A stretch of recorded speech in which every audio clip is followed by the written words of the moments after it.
I was fired for harassment I didn't commit, framed by my wife and her assistant while they slept in my bed and smiled in my face.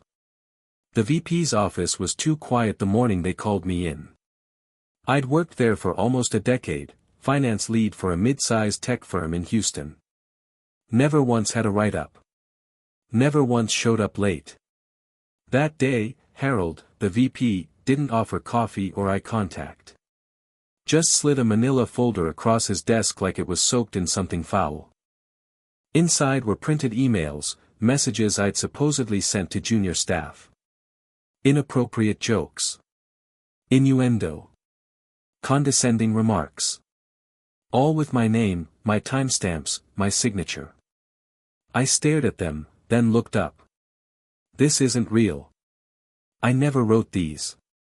He rubbed his forehead, not meeting my eyes. HR will be investigating. In the meantime, Craig, we have to place you on leave. Leave? Harold. Please don't make this harder than it already is. He didn't ask me to explain. Didn't ask if it sounded like me. Just handed me a box and asked that I not make a scene on the way out. An HR rep followed me like a shadow as I packed up 18 years in silence. The walk through the office felt like walking through glass. People avoided eye contact, pretended they didn't see. People I'd mentored, trained, pulled strings for, suddenly I was radioactive. When I got to the parking lot, I just sat in my car, holding the steering wheel like I was waiting for someone to wake me up. It didn't feel real. Not until I saw the text. It was from Tessa. Heard something happened. Everything okay? That's all she said. No panic. No worry. Just those 4 words. The thing is, when I think back, I should have seen it earlier.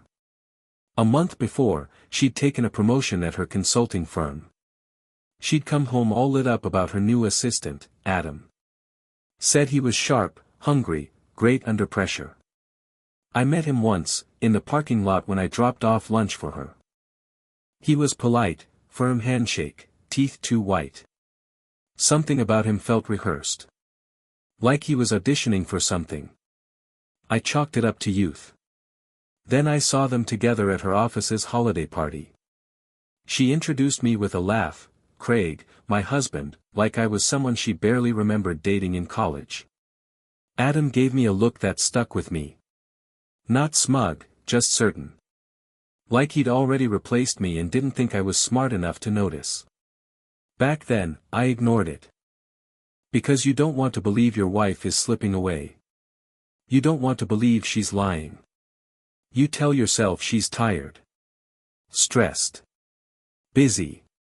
You pretend the long hours, the quiet dinners, the locked phone don't mean anything. But that day, when I came home early with my cardboard box of office supplies, and she didn't even look surprised, something in my chest shifted. She stood in the kitchen, slicing lemons like nothing had changed. I'm guessing the HR thing didn't go well. I dropped the box on the table. They fired me. Said the emails were clear evidence. I told them someone faked them. She didn't even flinch. Just nodded slowly and said, well, maybe this is the universe telling you to reset. You've been so stagnant. I blinked. Stagnant? You've been doing the same thing for almost 20 years. Maybe it's time you figured out what's next. I stared at her. Tessa, they think I harassed my team. That I sent disgusting things to interns. She shrugged. I told you last year, people get offended easily now. You probably didn't even realize how you sounded. It wasn't shock. It wasn't disbelief. It was worse. It was indifference. Like she'd already decided who I was and had no use for any defense. I stood there, the same man who stayed up with her through her mom's chemo, who refinanced the house to pay off her student loans, who planned our 10th anniversary trip to that dumb vineyard she liked in Fredericksburg. And now, none of it mattered. She poured herself a glass of wine and walked into the living room without looking back. Try not to spiral, she called over her shoulder. That night, after she went to bed, I sat in the dark for a long time with Baxter curled up at my feet, watching the blinking light of her laptop on the dining table. I shouldn't have opened it. I know that. But I did. She was still logged into a Gmail account I'd never seen before. There were messages between her and Adam. HR should wrap up this week. Once he's out, we can stop pretending. He still doesn't suspect a thing. You were right, he's so passive. Honestly kind of pathetic. There were photos too. Her and Adam. At the cabin. My cabin. The one I bought with my bonus check and spent 2 summers fixing up with my own hands. The one where she said she wanted to grow old with me, wrapped in a blanket on the porch. And now she was wrapped in someone else, smiling like I never existed. I stood in the doorway to the bedroom and watched her sleep. She looked peaceful. Unbothered. I thought about waking her. About throwing the laptop at the wall. About screaming. But I didn't. I just stood there. Then I went downstairs, sat at the kitchen table, and stared into the dark until the sun came up. The next morning, I told her I'd been let go. She nodded like she'd expected it and said, "Maybe now you can finally figure out what you're good at." That one landed harder than anything.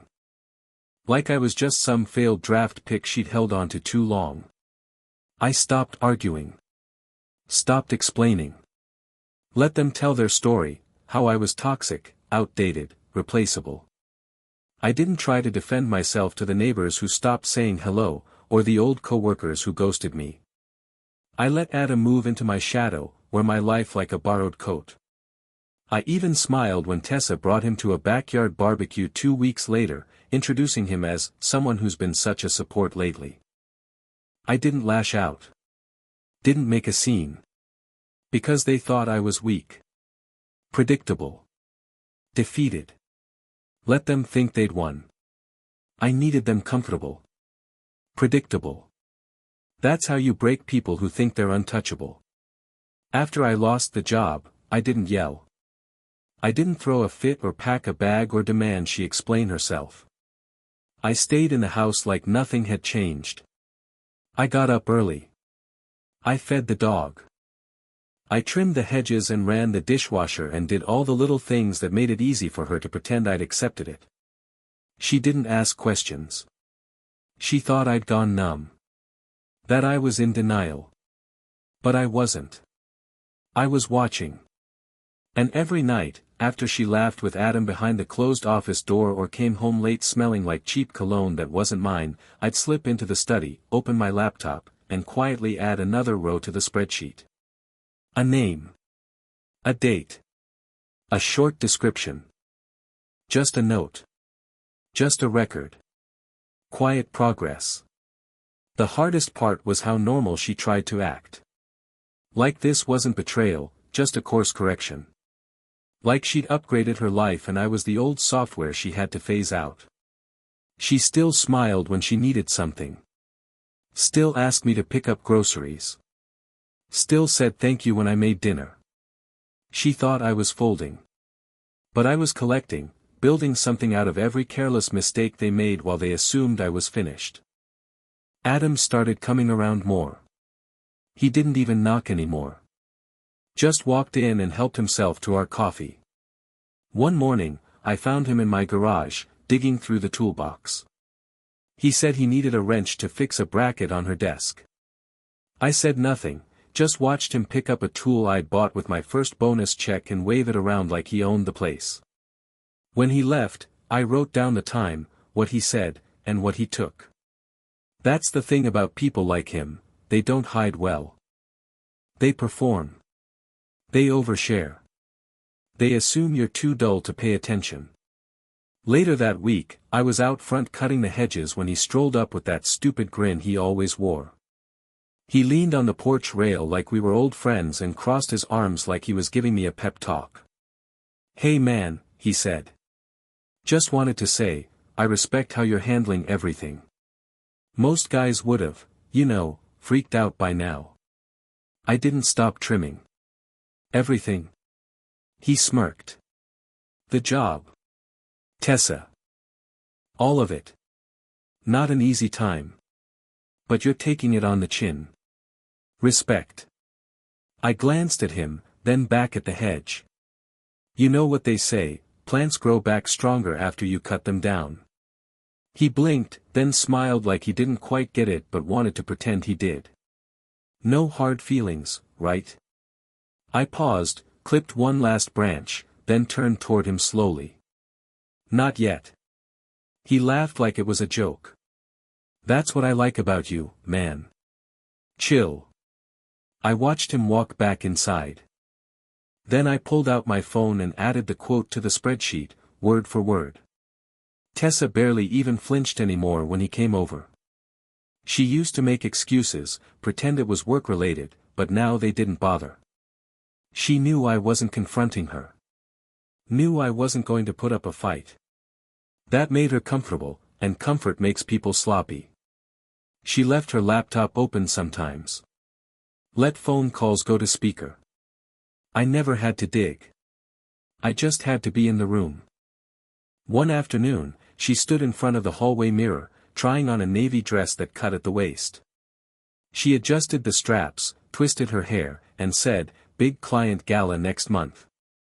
It's my first time presenting in front of the board. Adam's helping with the pitch." I nodded. "That's a big deal. You nervous?" She shrugged. Excited. Exhausted. But this is the kind of thing that gets you on the partner track. I kept my tone neutral. "You want me there?" She hesitated, just for a beat. "Yeah, if you want. Could help you network. Might even meet someone hiring." I nodded again. "I'll be there." She smiled, satisfied, and turned back to the mirror. "Just, maybe wear the gray suit. The black one's kind of depressing." What she didn't know, and what Adam certainly didn't, is that the gala was already circled on my calendar for another reason. From the moment I heard about it, I knew that was where the shift would happen. They thought it would be the peak of their new life together, her big professional moment, his smug sidekick routine. But I knew better. I didn't need to cause a scene. I just needed to wait for the lights to hit that stage. Over the next few weeks, I kept a low profile. I went out during the day, said I was job hunting or walking Baxter through the park. In reality, I was spending time at a small co-working space downtown. Cheap membership. Private booths. Fast Wi-Fi. It was just enough to keep me invisible while I worked on the details. I started cross-referencing timestamps, building timelines, organizing receipts and calendar events and metadata she never thought to scrub. It wasn't just a spreadsheet anymore, it was a record. An indictment. A quiet, methodical archive of everything they'd built on top of the lie. One night, while we sat outside under the patio lights, wine glasses in hand, she looked at me with that slightly slurred affection that always came after 2 glasses of Chardonnay. "You've changed," she said, not as an insult, but as an observation. "You're calmer now. Not so tense." I met her eyes and smiled. Maybe I finally accepted what I can't control. She nodded like she believed me. "I'm glad. You seem better." "I am," I said. "Better than I've been in a long time." She moved on to another topic, some client drama or marketing pitch. I kept listening, nodding, saying just enough. Meanwhile, in the back of my mind, I was already thinking about the projector setup, the timing, the exact moment in the gala itinerary when the reveal would have the most eyes on it. Because people like Tessa never really believe the quiet ones are dangerous. They think silence means surrender. That's why they always talk too much when they're ahead. That's why they never see the cracks forming until it's already falling apart beneath them. By the time the gala was 1 week out, she was buzzing with excitement. She bought new heels, printed glossy handouts, ran through her speech 3 times a night in the living room while Adam timed her on his phone. I watched from the hallway one night as she practiced. She was smiling like a politician, nailing every line. Adam gave her a slow clap and called her a star. She caught me watching and smiled. You ready for the big night? More than you know. The week of the gala, things started to shift in ways that didn't make sense to them. I made sure of that. It started small, little things, easy to write off. Adam showed up late to a client pitch and couldn't figure out why the invite in his calendar had the wrong time. He blamed a sync issue. Tessa brushed it off. 2 days later, a Dropbox folder they'd been building for weeks, their big shared presentation, somehow reverted to an earlier version and lost nearly everything. She snapped at him over dinner that night, and I pretended not to listen from the other room as he insisted, voice tight, that he didn't touch anything. She didn't believe him. That's the trick with doubt, it doesn't need proof. Just enough static to make people flinch. I kept to my routine. I stayed quiet, made breakfast, walked the dog. She thought I was moving on. She'd started recommending podcasts to help reframe my mindset, like I was a sad case study in emotional resilience. I'd thank her, jot something down in my little notebook, and keep nodding like I was doing the work. Adam's a little stressed, she said one night while folding laundry beside me. He's never done a presentation this big.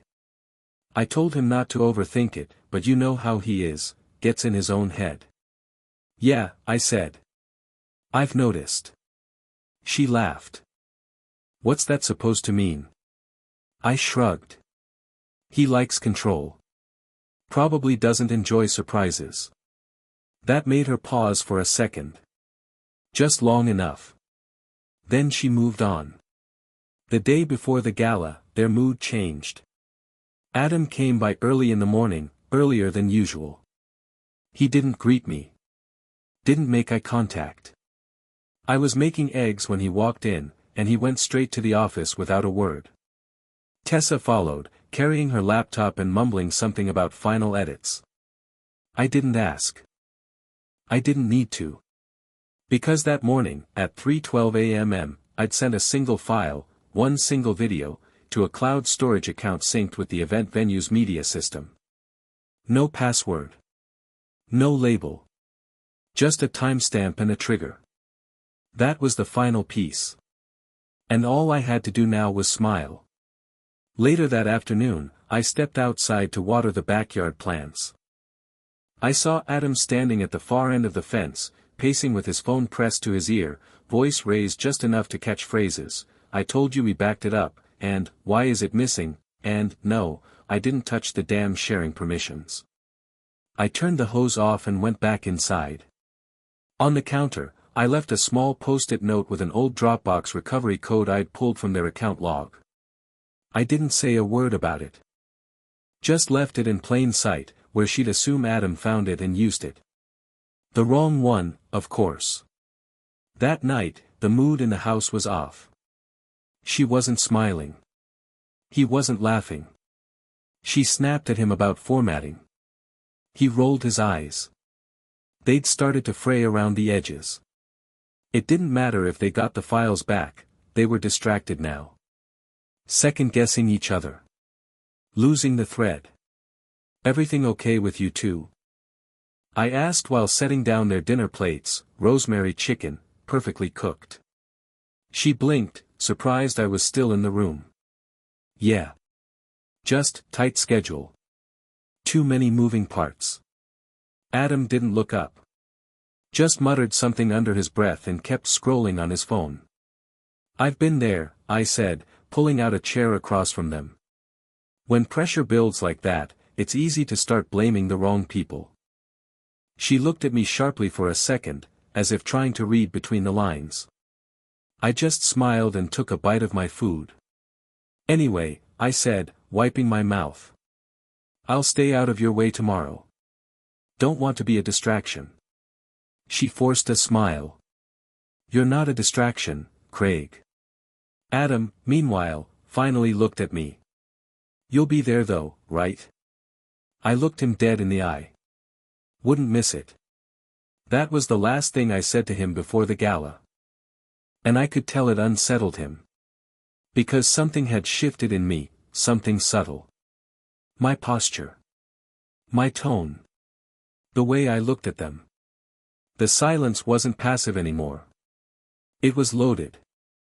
And I think, in that moment, he felt it. The morning of the gala, I woke early. Took Baxter for a long walk, made myself coffee, read the paper. Tessa was already up, pacing, checking her phone, curling her hair while barking last-minute instructions to Adam over speaker. She was nervous. Not about the presentation. About control. Something in her gut was off. And even if she didn't know what, she could feel it pressing on her ribs. At one point, while she zipped up her dress in the mirror, she turned to me and said, "Don't do anything weird tonight.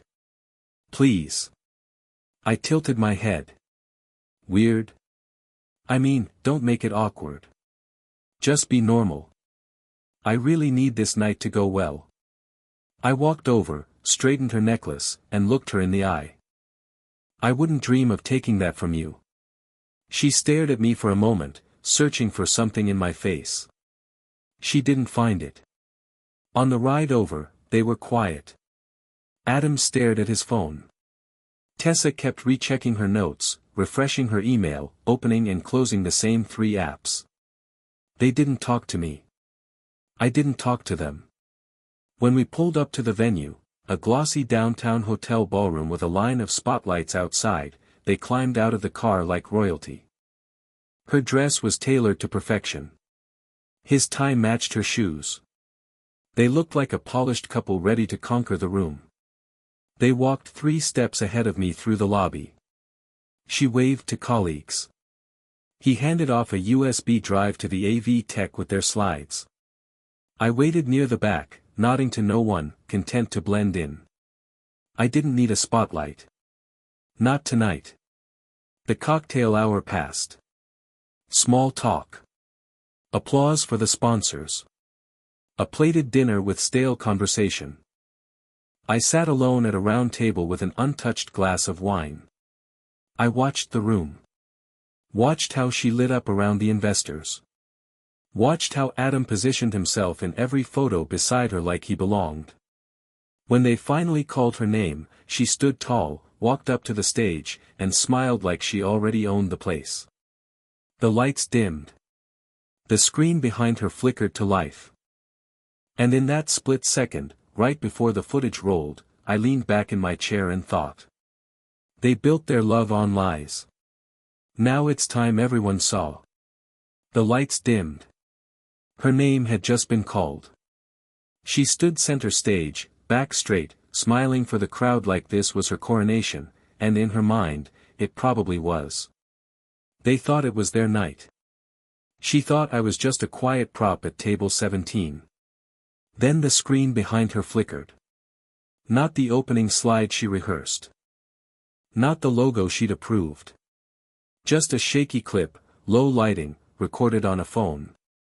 She was on the cabin couch, laughing, loose, half a glass of wine in her hand, talking freely like no one in the world was listening. Adam's voice came from off-camera, teasing her, "Tell them how you did it." She smirked and rolled her eyes. It wasn't that hard. You'd be shocked how fast HR jumps if you say the right words.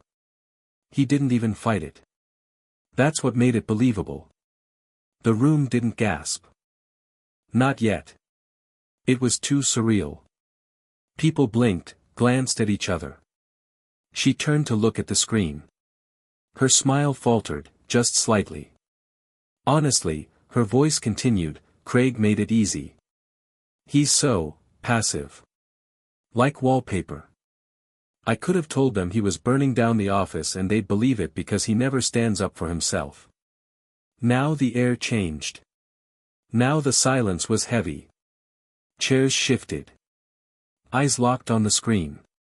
Her own team, her own colleagues, jaw clenched, mouths parted. The next clip cut to her again, standing beside Adam in her office, late at night, reviewing something on a laptop. Adam chuckled, those fake emails looked real enough. She smiled. Didn't even need to make them that bad. Just enough to get HR nervous. She tried to speak. She raised her hand slightly, like she could reach into the air and stop it. "That's not," she began, but her own voice drowned her out again, louder now, filling the ballroom. "He's a boring man." This was never personal. It was just necessary. And then the final clip: text messages. Calendar logs. Time-stamped emails sent between her and Adam during the weeks I was being pushed out. Then a black screen. A single line in white text. They gave me silence when I fell. I gave them silence when they burned. It held for 5 seconds. Then black. Then nothing. She stood there. Alone. Frozen under the lights. Behind her, Adam had gone pale. He looked like a man watching his life blink out one screen at a time. The screen didn't come from her laptop or a USB drive. There was no cable to yank, no clicker to smash. They never checked who booked the venue. I made sure the cloud login was mine. I didn't move. I just sat at my table near the back, let the wine warm in my glass, let the silence roll through the crowd like smoke. For 18 months, I lived like I didn't exist. Tonight, they saw me. Someone whispered in the back, "Was that real?" Then another voice, louder: "She faked it. They ruined that guy's career." A ripple moved through the crowd, not panic, but slow disbelief. The kind that turns awe into disgust. I stood, adjusted my jacket, and walked out of the ballroom without turning around. Outside, the night was warm, breezy, quiet. I sat on a bench under the portico, lit a cigarette, not out of habit, just for effect, and waited. Not for her. For him. It didn't take long. The doors burst open. Adam came stomping out, jacketless, hair disheveled, phone in hand. When he saw me, he veered off the sidewalk like I'd been magnetized into his orbit. "You think this is funny?" he barked, stopping in front of me. "You think you're clever? You just nuked both our careers." I blew out a stream of smoke. "You handed me the match. I just lit it." His mouth opened, closed. He shook his head. "You hacked her files. You're done. We'll sue, I swear to God." I stood slowly, met his eyes. "You don't need to threaten me, Adam. You should be talking to a lawyer. Or HR. Or the board." He stepped back slightly, like he'd expected me to flinch and didn't know what to do when I didn't. "She's going to fix this," he muttered. "She's going to tell them that she made it all up." I asked. "That you helped her fake evidence and coordinated it from a company laptop?" He froze. I stepped closer. "You thought I'd stay broken. That's the difference between us." I didn't wait for his answer. I walked right past him toward the valet. I didn't see her until the next night. She didn't come home right away. I waited, out of curiosity, not hope. At 11:47 p.m., she came through the door barefoot, mascara smudged, hair tied in a loose knot like she'd stopped caring somewhere between the hotel and the driveway. She didn't speak. Just walked past me, up the stairs, grabbed a duffel from the closet, and came back down. For years, I waited on her. That night, she didn't even say goodbye. The door clicked shut behind her like a period. By morning, her name was scrubbed from the company website. A client I recognized issued a press release withdrawing a partnership. Someone posted a screen recording of the gala footage on LinkedIn. It had over 70,000 views by lunchtime. 2 days later, her firm issued a vague statement: "We are investigating conduct inconsistent with our values." Adam's profile was gone. Tessa's went dark. The board never named them directly. They didn't have to. Everyone knew. I received an email that afternoon from an HR rep who testified against me. Said she was resigning. Said she hadn't known the full story. Said she was sorry. I didn't reply. My old department head sent a text. I saw the video. If you ever want to talk, I archived that too. I wasn't angry anymore. There was no satisfaction in their pain. Just balance. They built their lie. I just let them finish it. People think revenge looks like fire. It doesn't. It looks like patience. It looks like paperwork. It looks like letting them walk all over you while you record every footprint. I didn't do it to destroy them. I did it to survive them. To make sure no one ever whispered my name like it was dirt again. After I found the emails, the photos, the messages, that night she called me predictable in writing, I didn't yell. I didn't accuse. I just opened a folder on my desktop and started documenting.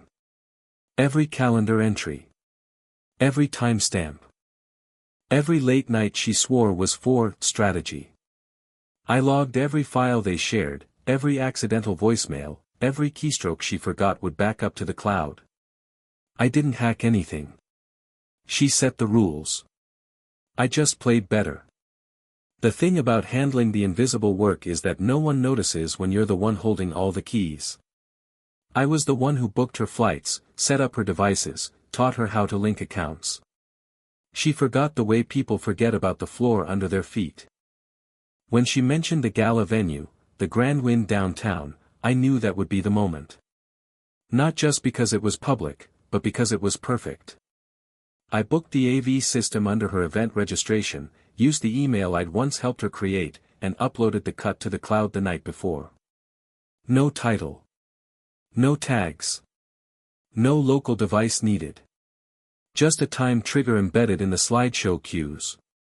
She handed me the microphone. I just let it speak. What played at that gala didn't come from me, it came from them. Their words. Their laughter. Their contempt. I didn't have to dramatize it. I just let people hear the truth without filters. The silence afterward was worth every second I spent sitting in the dark. I didn't stay to watch the aftermath. I didn't need to. She'd spent a year making me invisible. So I disappeared, on my terms. But I did wait outside, on the bench by the valet circle. I knew Adam wouldn't be able to keep it together. Sure enough, he stormed out 10 minutes later, face flushed, shirt wrinkled, panic riding shotgun behind his eyes. He said, "You think this is some kind of victory? You think you look good in this?" I stood up, calm as ever. "You thought I'd stay broken. That's the difference between us. You're nothing," he spat. "A joke. She never even." I cut him off with a look. "You should worry about yourself now. She's going to throw you under that bus the second she finds out how easy you made it." He froze. Just like I thought he would. I walked past him without another word. 2 days later, her profile disappeared from the company website. A vague corporate statement followed, an internal issue under review. The video from the gala made its way online anyway. Not by me. I never shared a frame. But someone else did. Probably someone in that ballroom who wanted the story to stay alive. She didn't come home that night. When she finally did, it was close to midnight. No shoes. Eyes red. She walked past me, didn't say a word, went upstairs and stuffed a bag full of clothes. For years, I waited on her. That night, she didn't even say goodbye. I left the divorce papers on the kitchen counter 2 days later. No threats. No demands. Just one clean envelope and a signed agreement. She got the house. I didn't care. She got the silence she gave me. But I got something better. She got the house. I got my dignity. Only one of us knew what to do with it.